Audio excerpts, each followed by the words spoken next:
സൗദിയിലെ തബൂക്ക് പ്രവിശ്യയിൽ പ്രഖ്യാപിച്ച അമാല പദ്ധതിയിലെ ട്രിപ്പിൾ ബേ തുറന്നു. അൽവജ്ഹിനും നിയോമിനും അടുത്തായി 3 ഉൾക്കടലുകൾ ചേരുന്നിടത്താണ് ഈ അത്യാഡംബര പദ്ധതി. 6 ലോകോത്തര റിസോർട്ടുകളിൽ ടൂറിസ്റ്റുകളെ വരും ആഴ്ചകളിൽ സ്വീകരിക്കും.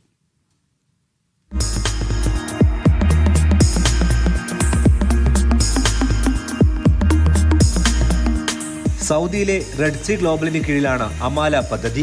റിയാദിൽ വെച്ച് റെഡ് സീ ഗ്ലോബലാണ് പദ്ധതിയുടെ ആദ്യഘട്ട പൂർത്തീകരണം പ്രഖ്യാപിച്ചത്. തബൂക്ക് പ്രവിശ്യയിലെ അൽവജ്ഹിനോട് ചേർന്നാണ് അമാല പദ്ധതി പ്രദേശം. ആശ എന്ന അർത്ഥം വരുന്ന അമാല ലോകത്തെ അത്യാഡംബര ടൂറിസം കേന്ദ്രമായി മാറും. ആദ്യഘട്ടത്തിൽ 6 ലോകോത്തര ലക്ഷറി റിസോർട്ടുകൾ തുറക്കുന്നുണ്ട്. കൂടാതെ യോട്ട് ക്ലബ്, മറൈൻ ലൈഫ് ഇൻസ്റ്റിറ്റ്യൂട്ടായ കൊറാലിയം, മറീന വില്ലേജ്, റിസോർട്ടുകളെ പ്രകൃതിയിലൂടെ ബന്ധിപ്പിക്കുന്ന 5 കിലോമീറ്റർ നീളമുള്ള വെൽനസ് റൂട്ട് എന്നിവയും ഉദ്ഘാടനം ചെയ്യും.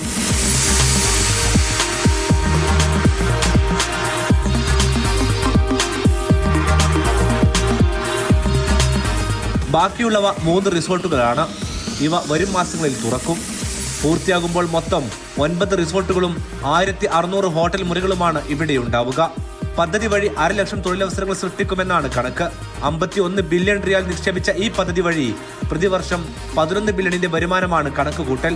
പൂർണ്ണമായും സോളാർ, കാറ്റാടി എന്നിവ വഴിയാണ് വൈദ്യുത ഉപഭോഗം. തബൂക്ക് എയർപോർട്ടിൽ നിന്നും 3 മണിക്കൂറാണ് ദൂരം. അൽവജ്ഹ് എയർപോർട്ടിൽ നിന്നാകും എളുപ്പത്തിൽ എത്താനാവുക. ഈ വിമാനത്താവളം പുനർനിർമ്മാണത്തിലാണ്. ഉടൻ തുറക്കുകയും ചെയ്യും.